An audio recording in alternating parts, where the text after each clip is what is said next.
Salam dostlar. Səsi düşünürük bugün ikinci podkastını çəkirik. Və əslində bugün biz təhsil imkanlarından danışmayı düşünürdük və Gürcüstanda yaşayan etnik Azərbaycanlıların təhsilə əlçatanlığının aşağı olmasını istəyirdik ki, müzakirə edək. Yalnız 1+4 proqramı var və bu proqram ideal proqram deyil, əksikləri var. Bir çox insan tam təhsil ala bilmir, tam gürcücə öyrənə bilmir, sonra əmək bazarında konkurent unariyani olmur, rəqabətə dözümlü olmur. Bu haqda danışmayı planlayırdıq biz. Amma ki, Parlamentin Təhsil, Elm və Gənclər Komitetinin sədri olan Givi Mikyanadze bildirdi ki, artıq 1+4 proqramına ehtiyac qalmayıb. Salam. Ağrılı mövzudur bu. Bir neçə gündür və mən bir tərəfdən sevinirəm ki, əslində qalanda bir neçə insanın artıq bu mövzu ilə bağlı paylaşımını gördüm. Bu deməkdir ki, ictimai maraq var bu mövzu ilə bağlı və bu təbiidir. Çünki 1+4 proqramı yəni mən düşünürəm ki, Gürcüstan təhsil sistemində etnik azlıqlar yönündə edilmiş ən həqiqətən alqışlanası addımlardan biri idi və Givi bəyə qulaq asmaq və onun bu bəyanatına şahid olmaq həqiqətən ciddi sual işarələri yaratdı ümumiyyətlə cəmiyyətdə. Bəli, hardan başlayaq bilmirəm. İlk növbədə 1+4 proqramının əslində qalanda 1+4-ün özü haqqında da çoxlu suallar var. Çünki demək olar ki, heç bir dövlət qurumu, nə Təhsil Nazirliyi olsun və yaxud da ki, çox uzun adı olan Barışıq və İnteqrasiya Nazirliyi, yəni həqiqətən əllə tutula bilər bir dəyərləndirmə dokumenti, sənədi hazırlamayıblar bu günə qədər və bu günə qədər sadəcə hər hansısa bir belə deyək təşkilatların hazırladığı hesabatlara biz əlçatanlığımız var və buna görə də bir növ əslində qalanda bir də çətindir bu mövzu haqqında rəqəmlərlə konkret danışmaq. Amma bir rəqəm tapmışdıq biz. Bəli. Birinci onu danışım, çünki bəzi izləyicilərimiz üçün aydın deyil bu proqramın nəyi nəzərdə tutulub. Deməli, bu proqram 1 il hazırlıq kursu keçib, daha sonra universitetdə gürcülərlə birlikdə oxumayı nəzərdə tutur və əlbəttə bir fəndən imtahan veririk biz. Ümumi qabiliyyət imtahanı öz dilimizdə, ana dilimizdə. Bir fən, yəni gürcülər üçün bir fən sayılır. Ümumi qabiliyyətin 2 hissədən ibarətdir belə.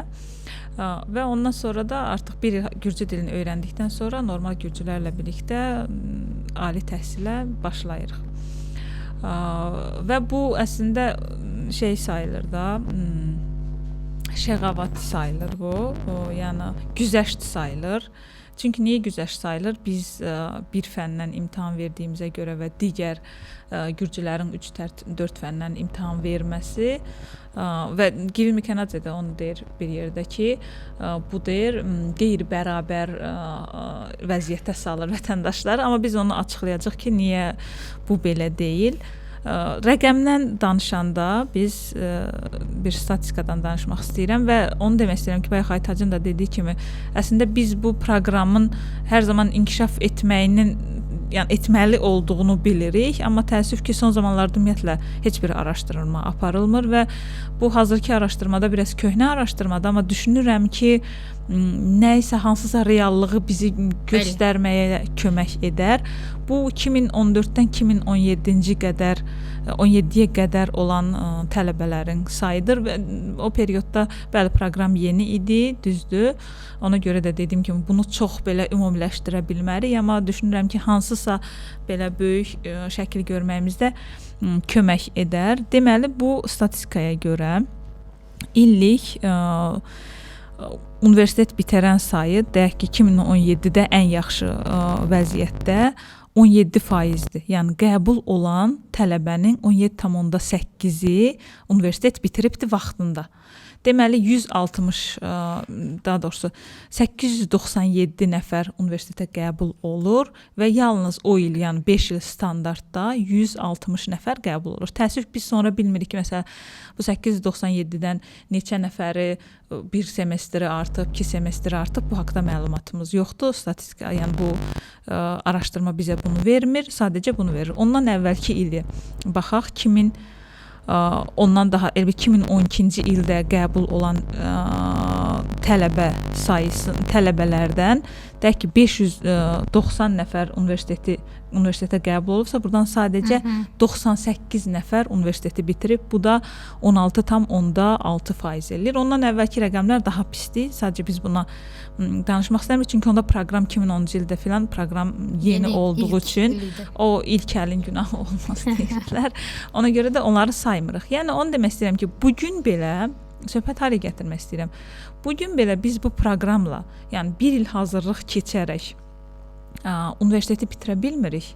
Ya uzanır universitet, ya universiteti oxumayı dayandırırıq və yaxud da ki, nisbətən asan saydığımız universitetə keçid eləyirik ki, bu da bilirsiniz ki, yaygındır. Bir il hazırlığa baxmayaraq. Bir də sadəcə onu təsəvvür edin ki, 1 il hazırlıqda keçmirsiniz. Yaxşı deyək ki, İmtahana birtəhər hazırlaşdıq, əzbərlədik, universitet imtahanını gürcü dilində verə bildik. 3-4 fəni keçdik. Yəni düz məktəb uşaqlarının belə bizim məktəb vaxtında bizim üçün əsas olan imtahanı keçmək kimi görünürdü, amma real bilirik ki, bunun fənləri var, terminləri var, nə bilim. Məsələn, mən sosial və siyasi elmlər oxuyurdum. Nə qədər çətinlik çəkirdim, baxmayaraq ki, məktəbdə də belə orta səviyyədə bildiyimi zənn edirdim və hazırlıqda da normal oxudum, heç bir fəni belə boş buraxmadım, amma çox çətinlik çəkdim ki, normal ayaqlaşam, belə desək, gürcülərlə. Bir də təsəvvür elə, hələ o hazırlığı keçməsəydim mən.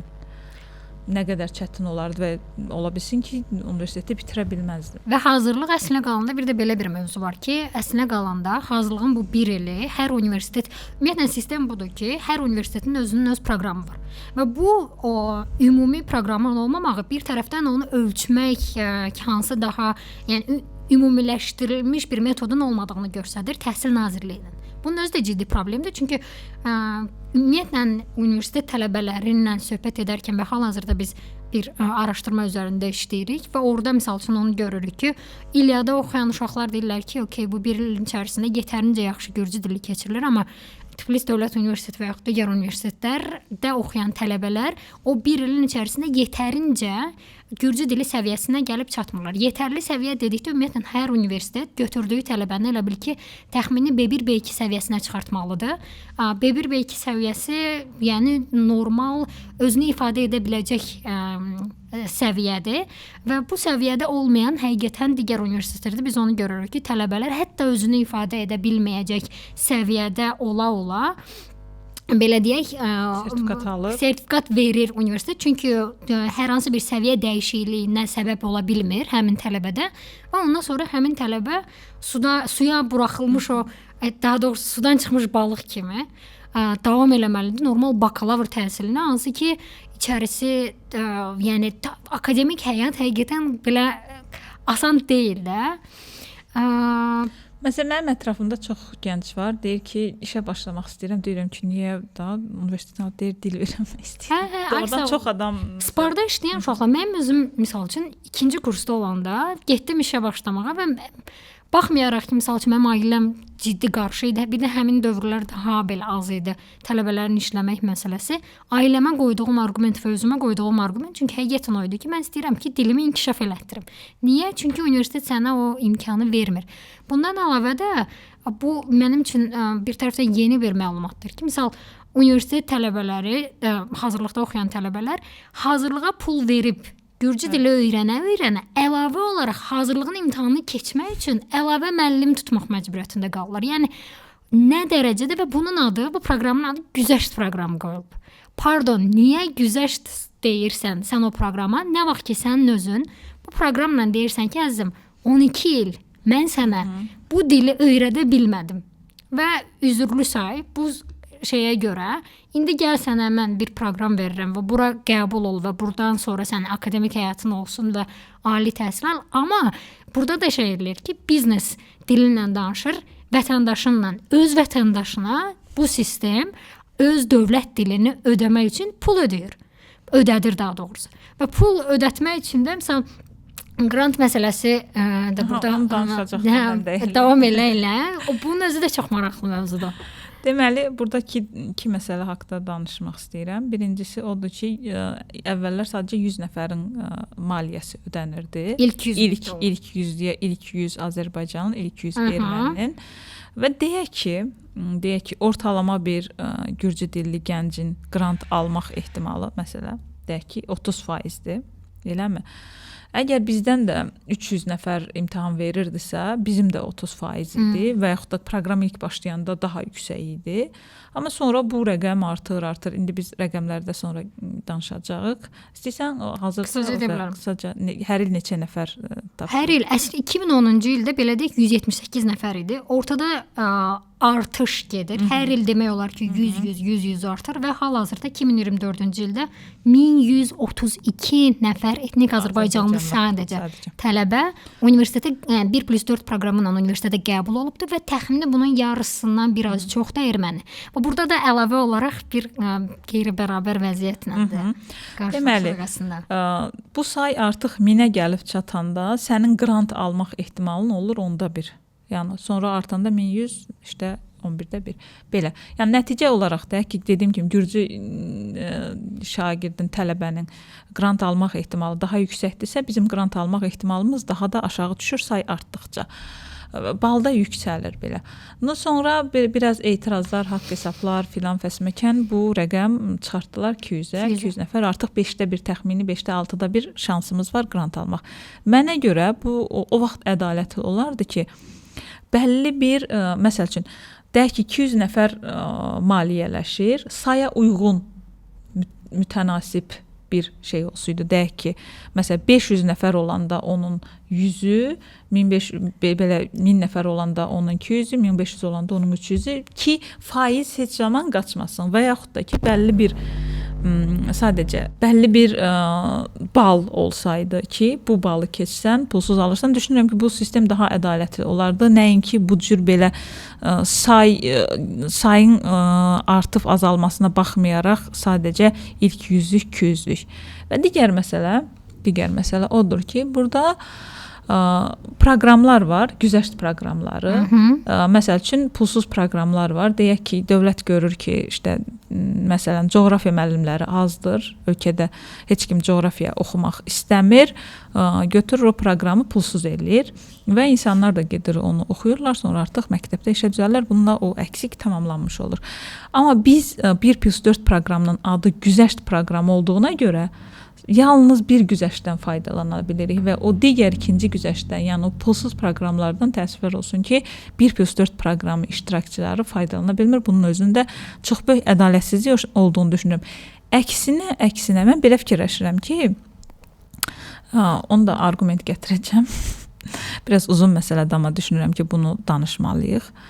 Deməli, Sovet dağılandan sonra 2010-da gəlir də bu proqram 1+4 proqramı. Bu proqram gələnə kimi təxmin 20 il ərzində bizim icmada ali təhsil alanların sayı çox az olur.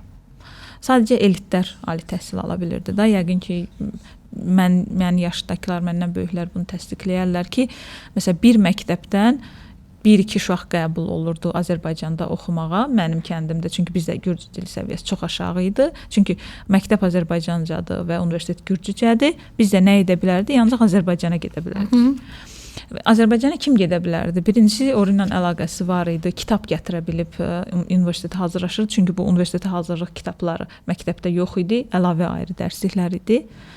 Oradan kitab gətirib, onu müəllim yanına gedərək hazırlaşa bilən, sonra ora gedib imtahan verib, sonra da o təhsil ödənişini ödəyə biləcək. Yəni bildiyin əməlli belə varlı hesab etdiyimiz insan ali təhsil ala bilərdi və bu həm varlı, həm bacarıqlı. Çünki bizim kəndin təhsili də oranın təhsilindən daha aşağı olduğu üçün çox varlı, bacarıqlı belə bir insan olmalıydın ki, sən hardasa ali təhsil ala biliydin və bu da çox az idi həqiqətən. Nəticə olaraq biz bu 20 illik periodda itirdik. Yəni bir nəsil 20 il az iş deyil, itdi bu nəsil. Nəticə olaraq onu aldıq ki, bizim məsələn bugün belə bizim hansısa sahə ekspertlərimiz yoxdur. Çünki cəmi 15 ildir biz ali təhsil ala bilirik. Onun da başdan 1-2 il çox aşağı idi iştirak. Ondan sonra artıq yeni özümüzə gəlirik. Belə hələ də düşünürəm ki, tam belə tuta bilməmişik, özümüzə gələ bilməmişik. O adamın da hansısa bir sahədə özünü tapması, işlə təmin olması, ekspert olması filan bir uzun vaxt istəyən bir şeydir. Ona görə də bizim bir çox sahədə Azərbaycan dilli ekspertimiz yoxdur. Mən elə fikirləşirəm ki, biz bu qədər insanı itirdiyimizə görə, yəni 20 il az period deyil, əksinə bizə lazımdır daha çox güzəşt proqramı. Yəni çünki bir çox sahədə çox böyük boşluqlar var. Və bəzi şeylər həqiqətən elədir ki, deyək ki, məsələn araşdırma. Eləmi? Əgər sən hansısa bir davranışın səbəbini araşdırmaq istəyirsənsə, daha yaxşıdır ki, daha təsirli, daha yaxşı araşdırma eləyə bilərsən, əgər ki, sən o icmanın nümayəndəsisənsə. Daha yaxşı kommunikasiya qura bilərsən və ona görə də bəzi sahələr var, həqiqətən bu dillə, məsələn, gürcü dilli ekspert bunu edə bilmir, tərcümə ilə bir çox məlumat itir. Ona görə mən düşünürəm ki, əksinə bizə daha çox güzəşt bu cür proqram lazımdır və nəyi nəzərdə tuturam da, deyək ki, məsələn, Azərbaycan dilli icma üçün burada əksikliklər var və bu cəlb edək, təşviq edək gəncləri ki, bu sahəni bitirsinlər. Erməni dilli icmanın buna ehtiyacları var, bu boşluq var, bura təşviq edək. Yəni əslində əksinə bu cür proqram olmalıdır. Nəinki mövcud güzəşt proqramından belə kənar qalırıq. Çünki niyə? Çünki mən 12 ildə mənə gürcücə öyrədə bilmədin. Mən də məcbur qaldım bir ilimi və xeyli də pulumu itirərək universitetə gəlirəm və o güzəştdən də faydalana bilmirəm. Yəni doğrudan deyirəm də, sadəcə bir təsəvvür edin, sizcə bu ədalətlidirmi? Və orada deməyi ki, bizim bu güzəşt proqramı deyir, güzəşt proqramı vətəndaşlarımızı deyir, qeyri-bərabər vəziyyətə salır deyir. Onu əslində dinləyə bilərik biz onu və ondan sonra onun üzərində danışa bilərik. მე ვფიქრობ, რომ თუ ეს პროცესი ამ მოცემულობებით გაგრძელდა, რამდენიმე წელიწადში ჩვენ საერთოდ უარი უნდა ვთქვათ 1+4 სისტემაზე, იმიტომ რომ გარკვეულწილად არასწორი არის, რომ რაღაც არათანაბარ მდგომარეობაში ვამყოფებთ ჩვენს თანამოქალაქეებს. ამიტომ შესაბამისად ჩვენ ის მოცემულობები, რაც ახლა გვაქვს აი ამ სტატისტიკური ანალიზის საფუძველზე, თავისუფლად გვაძლევს იმის ხედვას და მე ჩემს გამოსვლაში ვთქვი კიდევაც, რომ ალბათ ჩვენ ახლო მომავალში უნდა ვიფიქროთ 1+4 სისტემის გაუქმებაზე, იმიტომ რომ ქართული ენის ცოდნა საკმაოდ მაღალ დონეზე იქნება ყველა, ასე ვთქვათ, თანამოქალაქეს შორის. Maraqlıdır. Çünki belə bir şey var. İndi bu adam deyir ki, 93% deyir. Araşdırma keçirilib ki, 93% yaxşı gürcücə bilir. Baxın, burada yaxşı deyəndə o deyir ki, mən mağazaya getdim, gürcücə. Kim deyir ki, gənclər arasında araşdırma keçirilibdir. Bu araşdırma maraqlıdır. Əgər ki, Tiflisə artıq gəlmiş, köçmüş və universitetdə tutaq ki, kursda oxuyan tələbələr arasında keçirilirsə, tamam, orta səviyyəli bir gürcücəsi olacaq. Amma sən dediyi məktəbdən olmalıdır da, məntiqən məktəbdə olmalıdır. Təsvir olsun ki, qeyd etmir həmin auditoriyanı kim arasında keçirilibdir və biz çox çalışdıq ümumiyyətlə bu araşdırmanı tapmağa. Təəssüflər olsun ki, ictimai şəkildə bu araşdırma heç bir yerdə qoyulmadığına görə bu 93% hansı populyasiyadan, hansı belə deyək, əhalidən çıxarılıb, onu da bilə bilmirik. Ona görə bu da maraqlı mövzudur. Məsələn, izləyicilərimiz də bizə şərhlərdə bölüşsün ki, siz görürsünüz doğrudan, bəlkə mən görmürəm. Bizim çox dramatikləşmiş vəziyyət, həqiqətən bəzən onu fikirləşirəm ki, siz görürsünüzmü ki, sizin ətrafınızdakı abituriyentlərdən gedirsə söhbət, abituriyentlərin 93% o səviyyədə gürcücə bilir ki, gürcülərlə birlikdə 3-4 fən imtahanı verə biləcək. Bilirsiniz ki, məsələn, burada gürcü dili imtahanı verilir. Gürcü dilinin ədəbiyyatı və qrammatikasına imtahan verilir. Bəli. Siz fikirləşirsinizmi ki, bizim gənclərin əksəriyyəti 93% az deməkdir, elə əksəriyyət deməkdir. Bu səviyyədədir və daha sonra gəlib onlar məsələn biokimyayı gürcücə oxuya biləcək səviyyədədirlər. Fizikanı, nə bilim, ağlınıza gələn hansısa bir siyasi bir fənni, nə bilim, beynəlxalq əlaqələrin bir fənni var, çox çətin olan, məsələn, onu düşünürsünüzmü ki, o dərəcədir? Əgər o dərəcədə olsaydı, mən niyə deyirəm ki, o dərəcədə deyilik? Birinci, ətrafımızda abituriyentləri görürük da biz. İkinci də o dərəcədə olsaydıq, məsəl üçün, mən bir abituriyentəm, mən üçün daha yaxşı olmazmı ki, mən gedəm gürcülərlə birlikdə imtahan verim, bir ildə irəli düşəm? Çünki Təbii. bu 1 ilin özü həm universitetə pul ödəyirəm, Həm də həm əlavə də streslə yaşamaq kirayəsi, xərcləri. busudur, osudur, buna pul ödəyirəm də. Və o 1 ilin alternativ qazancı. Yəni mən 1 il tez qurtarmış olsaydım, o 1 ilin içərisində işləsəydim, maaş qazana bilərdim. Yəni alternativ xərci daha doğrusu. Xərcdən qırağa, gəl bir də baxaq. Bölgədə yetərincə müəllim varmı o uşaqları hazırlamaq üçün? Lap deyək ailə, okey, yəni bu yükün altına girməyə hazırlığı var və insanlar deyir ki, okey, yəni müəllim varsa hazırlaşaram. Çünki yəni birbaşa vermək nə deməkdir? Minimum 3 imtahan verirsən. 3 imtahanda da Gürcü dili ədəbiyyatı keçirilir. Hansı ki sən o 2 il içərisində ümumiyyətlə heç keçməmsən. Sən sadəcə dilin strukturasını və sadə tekstlər nisbətən düzdür. Getdikcə nisbətən çətinləşir, amma sən dil ədəbiyyat keçməmsən, orada hagiyografiya keçməmsən, orada nə bilim əsrlərə görə Gürcü ədəbiyyatında olan cərəyanlardan xəbərin yoxdur və bunu nə vaxt öyrənməlisən bilmirsən. Və yaxud da ki, riyaziyyat fənnindən deyək ki, verirəm. Tamam, dil başqadır, amma orada istifadə edilən dildə istifadə edilən terminlər, sözlər tam başqadır. Və eyni zamanda da burada xarici dil məsələsi də çıxır. Bəlkə də ən az problemli olan burada xarici dildir, amma xarici dilin öyrədilməyi ilə bağlı da ciddi problemlər var bölgədə. Bu mövzu ilə bağlı misal üçün əgər ki düşünürsə kimi və mən düşünürəm ki, ümumiyyətlə bir də bu insanların bölgədə olan, yəni o binadan bu insanlar həqiqətən Tiflisdən ayaqlarını çölə atmadıqlarına inanıram, amma özü iddia edir ki, Axalkalakıda və Axalçıxada tələbələrlə görüşüb və orada elə tələbələrlə qarşılaşıb ki, hətta deyir, mənim bildiyim Gürcücədən belə daha yaxşı Gürcə danışır. Bu bir də bu Gürcü dilini romantikləşdirmə şey var, ümumiyyətlə Allahlaşdırma əylimi var. Bunun özü də çox problemli məsələdir əslində qalanda. Burada son bir şey qeyd etmək istəyirəm. Biz həmin dediyim o ümumiyyətlə tələbələrlə söhbət edəndə onu görürsən.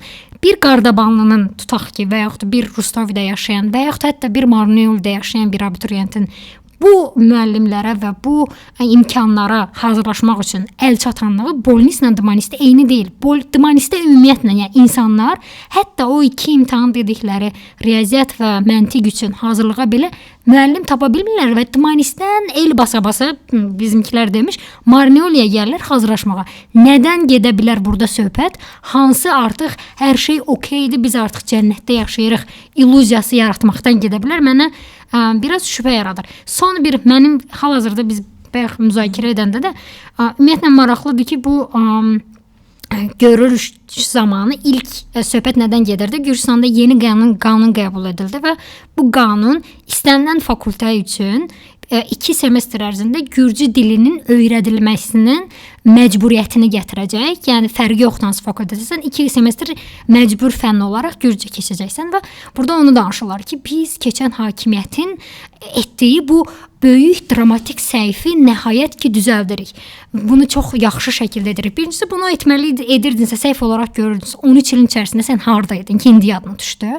İkincisi də ki, məndə elə bir bu şey buraxdı ki, ilk hissəyə baxdıqdan sonra bunlar keçən hakimiyyətin qoyduğu bütün hər şeyi sanki bir göz qırpımda əl şeyindən silmək istəyirlər. Çünki bu proqram 2010-cu ildə məhz keçmiş hakimiyyət tərəfindən yaradılmışdı. Ayta, silsinlər əzizim, daha yaxşısını gətirsinlər. Nə var ki bunda, yəni daha yaxşı proqram gətir bizə. Biz də deyək ki, müvəqqətidir əslində qalanda hər 10 ildən bir bu qanun yenidən yenilənir. Yəni bizim bir etirazımız yoxdur. Biz belə şey olmamışıq. Bizim istədiyimiz odur ki, bərabər ədalətli şəkildə təhsil alaq. Nə bilim, bağçamız olsun, məktəbimiz yaxşı olsun, müəllimlərimizin kvalifikasiyası yaxşı olsun, Gürcücə də bilək, təhsil səviyyəmizdə o dərəcədə yüksək olsun ki, heç ehtiyacım olmur. Mənim xoşuma gəlir, 1 ilimi gedirəm, itirirəm orada. Nə bilim, adıma da Gürcü uşaqlar, tələbə yoldaşlarım deyir ki, sən bir fənnlə mi verirsən, nə yaxşı asan verirsən. Mənim xoşuma gəlir. Bu xoşuma gəlir. Mən də istəyirəm ki, bunlarla bir bərabər olam. Amma mənə bunu vermirsən, bağça vermirsən mənə. Elədir, eynən. Kvalifikasiyası müəllimlərin daha aşağıdır. Məktəbləri oturub siyasətə alət edibsiniz, direktoru təyin edirsiniz səslə, müəllimləri işə götürürsünüz səs sayına nisbətən. Ondan sonra da gətirsiniz o müəllimdən nəsə bir yaxşı bir şey çıxmağını gözləyirsiniz. O reallığın qarşısında bir də bu proqram ləğv etmək istəyirsiniz. Burada iki məsələdən danışmaq istəyirəm. Bir bu hazırlıq məsələsindən danışmaq istəyirəm. Bu hazırlığa getməyin bu qədər belə populyar olmasından danışmaq istəyirəm. Hazırlıqda repetitor, yəni özəl müəllimə getməkdən gedir söhbət. Mənə çox ədalətsiz gəlir. Ki ədalətsiz bir şeydir. Sən təsəvvür elə ki, həmin müəllim yeri gələndə, həmin müəllim sən məktəbdə dərs keçir və sən sonra əlavə pul verirsən, o müəllimin evinə gedirsən. Sən hansı fənlərdən hazırlaşmısan? Mən riyaziyyat. Qəbul üçün. Hə. Amma bizim vaxtımızda attestat imtahanı var idi. Hələ. Hə. Və təsəvvür edin ki, baxın, sadəcə mənasızlığı görməyinizi istəyirəm. Müəllimlərin acığı tuta bilər. O olan şeydir. Amma yəni sən bu işə görə dövlət sənə maaş verir. Yəni mən vergi verirəm bu dövlətə, dövlət də o pulu sənə qaytarır ki, al bu uşağa dərs keçinə. Sən də deyirsən ki, ay uşağa əyləşin. Burada mən yaxşı keçəmirəm, gəlin evdə yaxşı keçim. Və o eyni müəllimdir. Hani ayrı müəllimin yanına getmək məntiqini biraz başa düşə bilərəm ki, nə bilim, qismətim gətirmədi, mənim şeydəki müəllimimlə enerjim tutmadı. Onun danışdığı mənim üçün aydın olmadı. Daha yaxşı müəllim yanına gedirəm ki, bu da olmamalıdır. Normal sistemdə, normal məktəbdə şagirdə morgebuli, şagirdə uyğun metod olmalıdır. Amma ki bizdə yox, elə deyil. Şagirdə uyğun metod tapılır, amma evdə tapılır belə əlavə pul alanda maaşdan əlavə. Və bu çox belə niyə önəmlidir bu məsələ? Çox belə qeyri-bərabərlik yaradır. Yəni varlının uşağı daha çox müəllim yanına gedə bilər, daha yaxşı inkişaf eləyə bilir. Və grant götürmə ehtimalı daha çox olur. Halbuki kasıbın daha çox ehtiyacı var grant almağa. Kasıbın uşağı da qalır kənarda və yaxud da o kasıb da nə bilim həqiqətən dəridən qabıqdan çıxır ki, elə olsun bunun uşağı heç olmasa universitetə qəbul olsun. Yəni normal sistemdə bunun belə olmaması lazımdır. Yəqin ki, çox adam razılaşar da. Yəni bu nə bilmək, həqiqətən absurdluq var ki, buradakı sən müəllim məktəbdə keçməsin dərsini, bilmirəm, keçməsin demək də biraz belə iddialı sözdür, amma başqa bir açıqlaması varmı? O müəllim 12 il, yaxşı 12 ilin dəqiq ilk 7-8 ili belə daha uşaq yaşında olursan, ondan sonra sən artıq fərqindəsən ki, bir kitab var, bir fəndir yəni, bir fəndi imtahan veriləsi, onu da gedib oxumalısan. Yəni nə qədər çox vaxtdan 9 ay bir tədris prosesi var.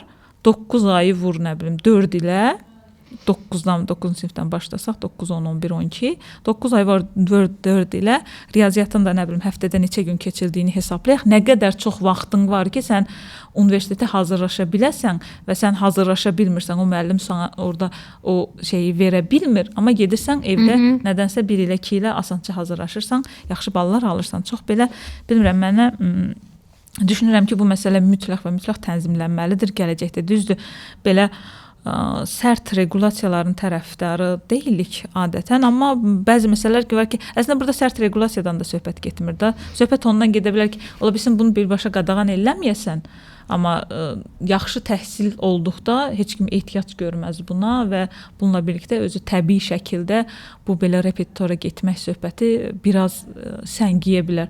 Əlbəttə, məsələn, mən istəyirəm ki, uşağım gitara çalsın və məktəbdə gitara yoxdursa, bu artıq şeydir da, lüks sayılan şeylərdir. Ki olsa da olar, olmasa da olar. Yəni həyatımızda gitara çalmadığımız üçün çox böyük şey itirdiyimizi düşünmürəm. Bəlkə də bəzi insanlar vaxtında öyrənmiş olsaydı, tamamilə kamergalar başqa yerə gedə bilər. Başqa məsələdir. Hələ biz burada çox bəsit şeylərdən danışırıq da. Yəni eləcə universitetə qəbul olum, bir peşəm olsundan danışırıq. Biz belə bilirsiniz ki, çox yüksək tələblərimiz yoxdur. Dünən stand-up edirdik gənclərlə, teenagerlərlə, yəni yeniyetmələrlə. Onda deyirəm ki, bəziləri fikirləşir ki, bəziləri deyir ki, məsələn, mən işləməkdən yoruldum və yaxud da elə ki, magistratura oxumağa ərinmirsəm filan fəsməkən. Və mən deyirəm ki, mən işləməkdən yorula bilmərəm. Nətər yorulum? Mən bunun üçün çox mübarizə aparmışam ki, işləyə bilim. Mən bunun üçün çox mübarizə aparmışam ki, magistr təhsil ala biləcək imkanım olsun. Yəni bir məsələ kənddə böyüyən bir qızın maksimum onu da xəyalını qurduğumuz elə buydu da. Bundan nə tərb edə bilərsə, məsələn, digər uşaqlar deyək ki, daha yüksək xəyallar qurarkən daha yaxşı universitet və s. bizim qurduğumuz, çatmaq istədiyimiz maksimumumuz odur, təəssüf ki, yəni.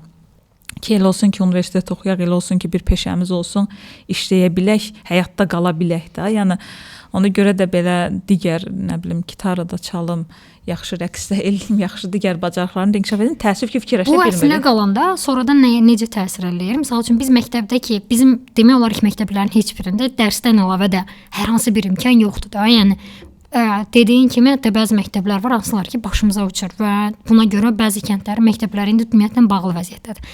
Və çox maraqlıdır ki, sonradan tələbələrdən soruşanda ki, universitetdə siz universitetin dərslərindən qırağa nə ilənsə məşğul olursanmı, universitetin təklif elədiyi hər hansı bir aktivitetlərdə, bizim tələbələrin böyük əksəriyyəti iştirak etmirlər. Səbəb nədir? Çünki mədəniyyət olaraq bizdə o oturmayıb. Yəni və hətta cavablardan biri o idi ki, çünki bizim elə bir təcrübəmiz yoxdur. Yəni mənim uşaq vaxtından bu şey məndə olmayıbdı. Mən bunun xəyalını qurmaq deməyim də, yəni heç ağlımın bir yerində olmayıbdı, təsəvvür etməmişəm. Ona görə də bura gələndə yoxdur, yəni o təklif belə olunsa universitet tərəfindən hər hansı başqa fəaliyyətlər o qədər də fəal iştirak etmirlər bizim gənclər, təəssüflər olsun. Çünki dediyim kimi o qədər belə yəni bizim üçün böyük xəyaldır ki, universitet və digər şeylərlə, yəni məktəb vaxtından bizim əlavə fəaliyyətlərlə məşğul olacaq imkanımız olmadı. Çünki buraya gələndə də o yeni meyvədir bizim üçün, ona görə də çox da yaxın getmirik. Digər bir məsələdən danışmaq istəyirəm.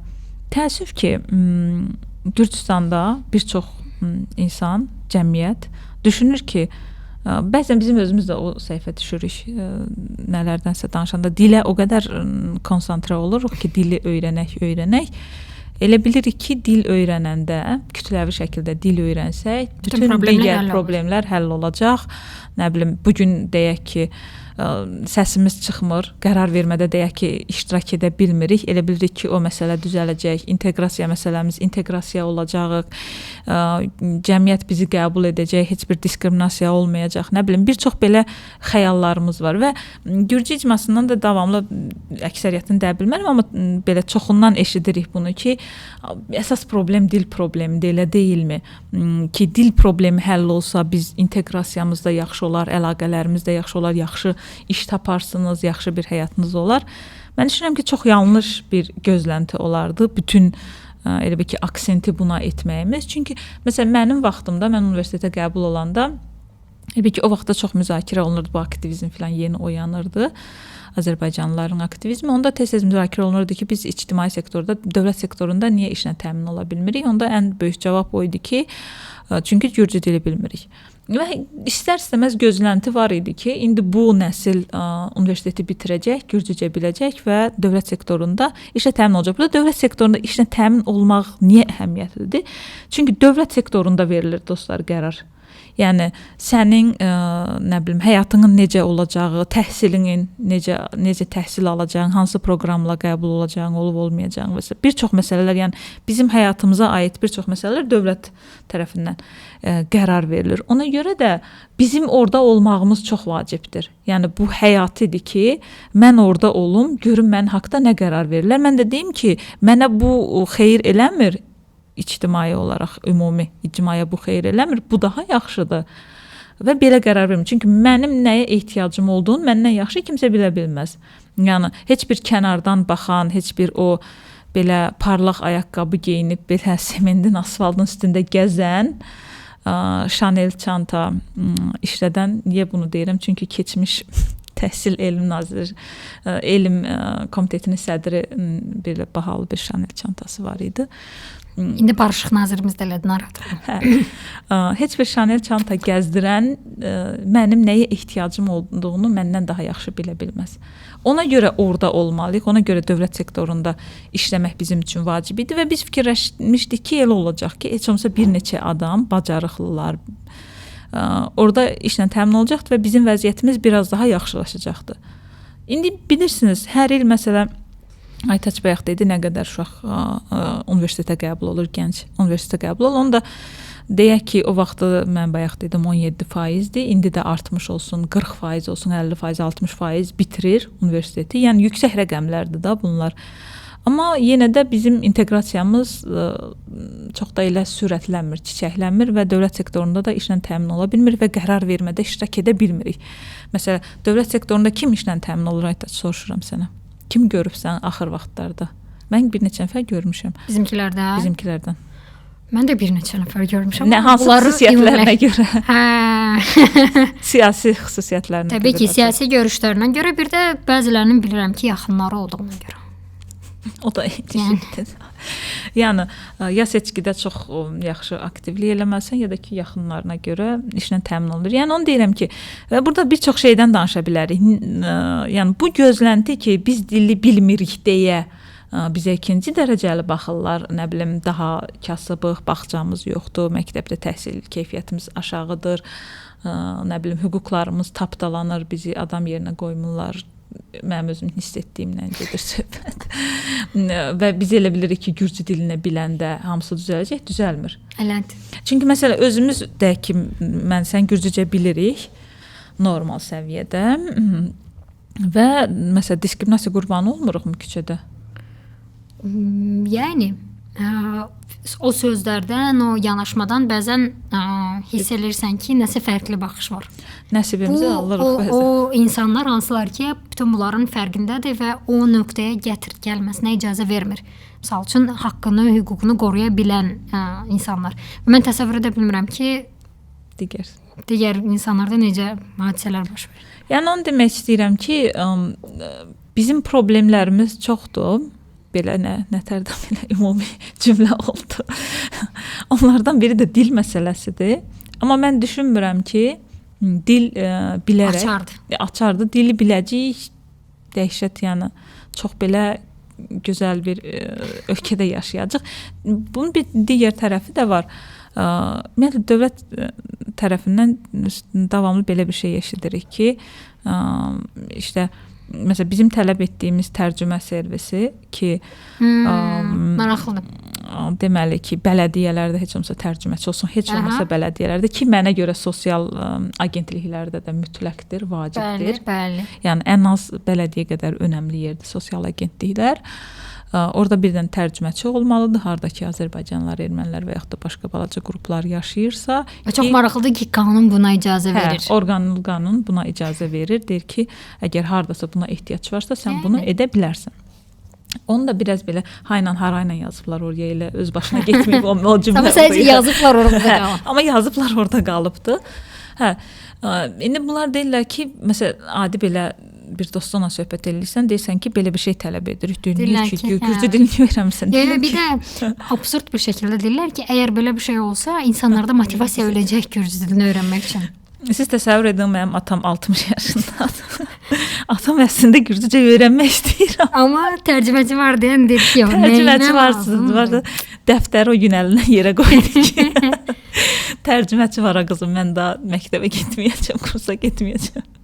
Çox absurd bir şeydir. Yəni nə demək istəyirəm ki, bu yaş məsələsi nəzərə alınmalıdır ki, 40 yaşından yuxarı adam, nə bilim, məsələn, bizi kimi fermer adam, kənd təsərrüfatına məşğul olan, sabah gün doğanda gedir işə və gün batanda evə qayıdan adamla oturub gözləmək ki, gürcü dili öyrənsin 50-60 yaşında adamla absurd bir şeydir və elə bir biz ölkə yaratmalıyıq ki, hardakı dil bilməyən insan da faydalansın ki, deyək ki, ideal vəziyyət yarandı.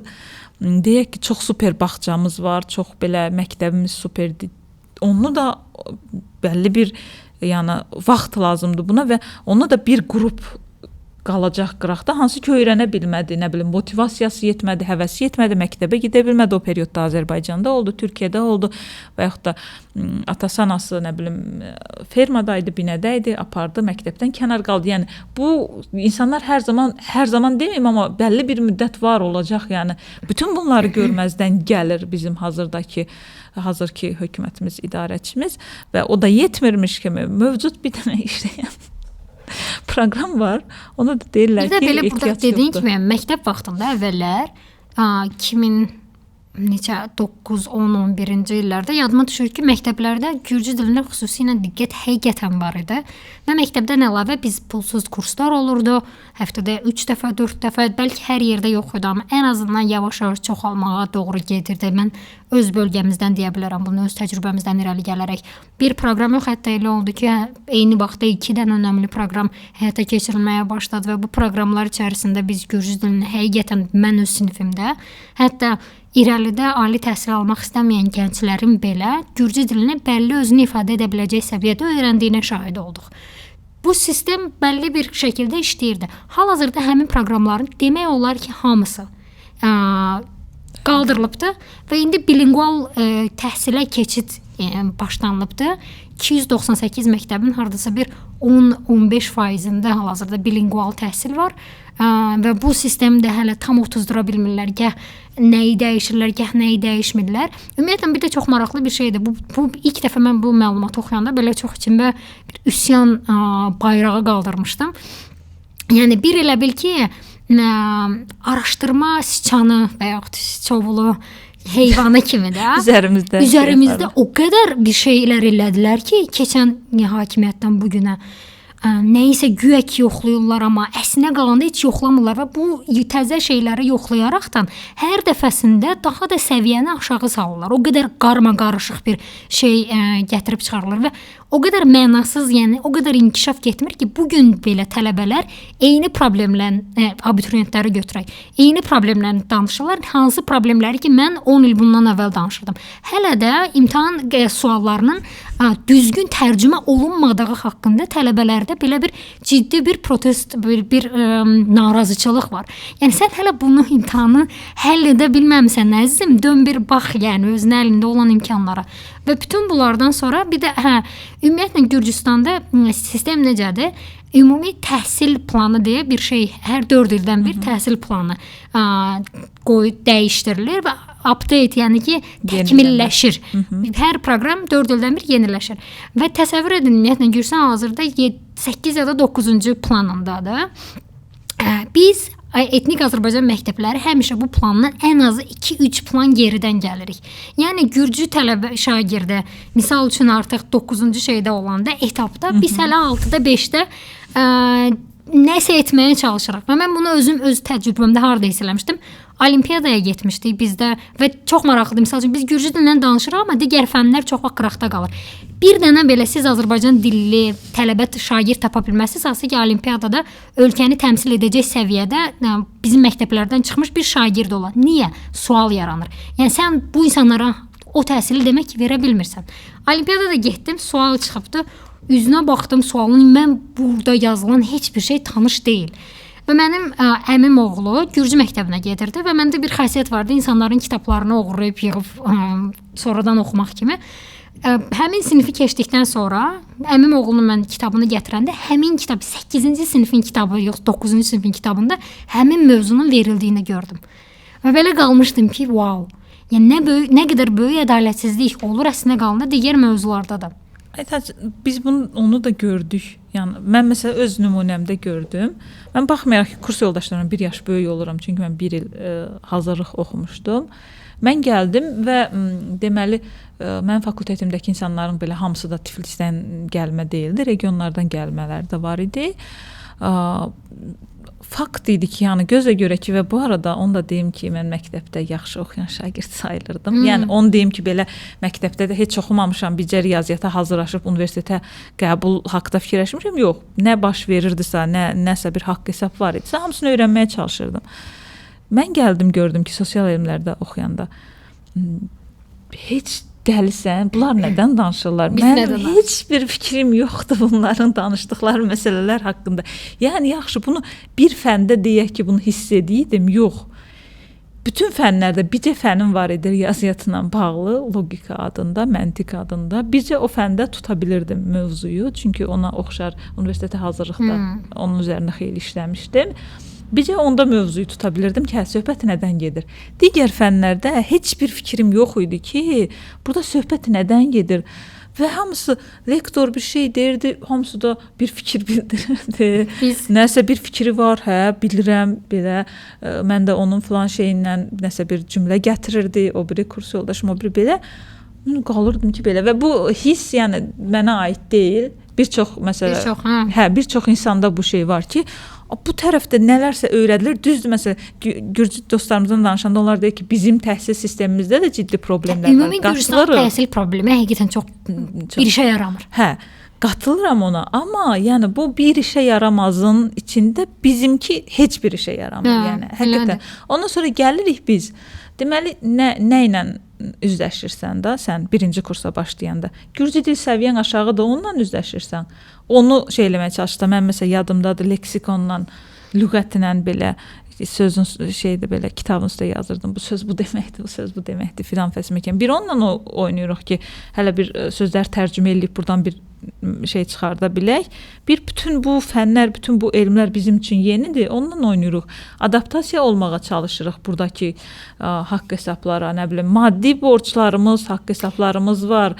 İşləməli oluruq çoxumuzdakı ailəmizə yük olmayaq filan fəsməkən və bunun içində biz nəsə bir şey çıxartmalıyıq, nəsə öyrənməliyik. Və əlavə olaraq bunu əlavə edim ki, mən bundan artıq demək olar ki, əmin oldum. Böyük əksəriyyətdə biz azlıq nümayəndəsi tələbələrin bəlkə də elə məhz buradan da irəli gələrəkdən, gürcü dilini yaxşı bilməməkdən də irəli gələrək ciddi kompleksləri olur. Xüsusilə birinci kursda olanda və o kompleksləri yenimək yəni çox həqiqətən hamı bunu bacarmır. Və buradan irəli gələrək mən bununla bağlı bir araşdırma eləmişdim. Əslində qalanda elə məhz gender mövzusuna da bağlayaq və yavaş-yavaş yekunlaşdıraq məncə. Imposter sindromu deyə bir şey var. Bu imposter sindromu özünü aşağı görmək, öz bacarıqlarını yetərincə dəyərləndirməmək məsələsidir. Və maraqlısı odur ki, araşdırma onu göstərir ki, imposter sindromu əslində qalanda ən çox qadınlarda olur. Bir də az təmsil olunan qruplarda. Təsəvvür elə biz həm azlıq nümayəndəsi, az təmsil olunan yəni nümayəndənin qadın nümayəndələri olaraq təsəvvür elə bilmirəm bəzən ki, biz necə oldu üstəsindən gələ bildik və çox ciddi belə bir kütlə var, hasıl ki, bunu tam olaraq aşa bilmirlər. Əlbəttə, yəni ümumiyyətlə bu individualist yanaşmalardan bilirsən ki, kimizin də zəhləmiz gedir də, mən başardım filan fəsməkən. Yəni burada çünki biz danışanda gürcü dil problemi var deyə. Amma sənə onu hiss elətdirirlər ki, sən yaxşısan, sən bacardın, amma digər qalanlar kimlər ki, bilmirlər, çox pisdirlər. Yəni sən orada deyirlər ki, sən öyrəndinsə başqası niyə öyrənmir? Ay, sənə inandırırlar. Sənə inandırır. Birdən sən də şeyə düşürsən ki, mən öyrəndim. Elə deyil əzizlərim. Bizim istədiyimiz hamıya uyğun, hamıya deməyim, yəni əksəriyyətə hamıya uyğun biraz daha çətindir və daha uzun perspektivdir, amma əksəriyyətə uyğun bir proqram olsun ki, heç kim, nə bilim, universitet qurtarmaq, nə bilim, normal gürcü dili öyrənmək böyük effort, böyük bir nə bilim, səy istəməsin. Normal bir şəkildə rahat, daxili huzurunla birlikdə, mental sağlamlığınla birlikdə o komplekslərə girmədən. Mənim də olub, məsələn, universitetin ilk kursunda da yoxdur ki, sonraki kurslarında belə işləyənə kimi həmişə kompleksim olub ki, indi desəm görən səhvim olur. Çünki başdan o qədər heç nəyi bilmirdim ki, sonra özüm də inana bilmirdim ki, mən artıq bunları bilirəm. Və çox normaldır, yəni.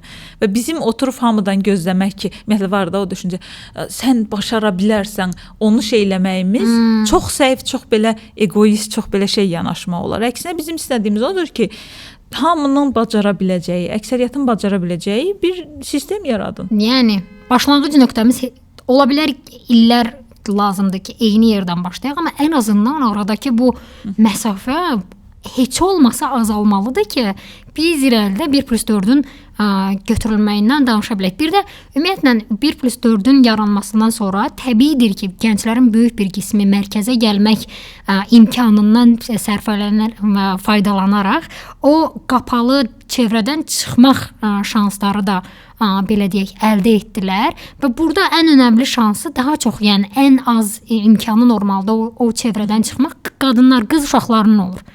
Və 1+4-ün həqiqətən, yəni qızların və qadınların iqtisadi azadlığı baxımından, özünü ifadə etməyi baxımından yeri gələndə misal üçün o məhz biz çox danışırdıq da ki, uşaq evliliklərlə bağlı bu çevrənin də dönməsi, çarxın biraz belə deyək, dövrünün dəyişməsində bu Proqramı dəyişimin çox böyük rolu oldu və eyni zamanda və bunun əlçatanlığının tamamilə belə qaldırılmağı təsəvvür elə ki, daha çox yük düşəcək ailənin üstünə ki, o qız uşağını və yaxud da oğlan fərqi yoxdur ki, oxutsun və qız uşağının normalda bilirik də ilk gözdən çıxarılan olduğuna görə və ən az investisiya qoyulmaq şeyi qadına görüldüyünə görə burada da təbiidir ki, ilk o imkan verilsə seçilən olmayacaq, yəni. Seçilən oğlan Bunun bu olacaq. tərəfi də var.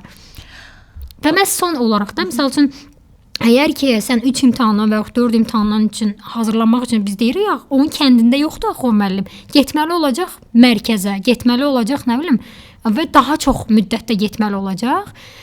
Belə olan şəraitdə də ki, misal üçün məsafə, o təhsil verilən yerin məsafəsi biz qızlar üçün çox önəmlidir. Ailənin o icazəyi və verməsi baxımından və o imkandan sərfələnməsi baxımından.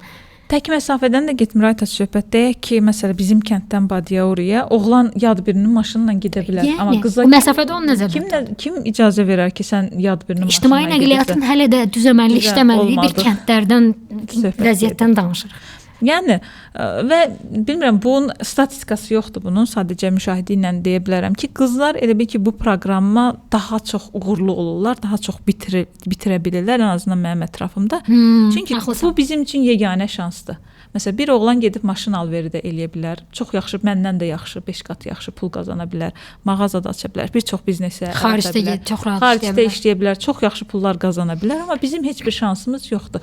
Yəni həqiqətən çox çətin məsələdir ki, və çox nadir kəndlərdə var o praktika və yaxud da rayonlarda var o praktika ki, universitet qurtarmayan, nə bilim, kollec bitirməyən qızlar nəsə bir işə əl atıb uğurlu ola bilsinlər.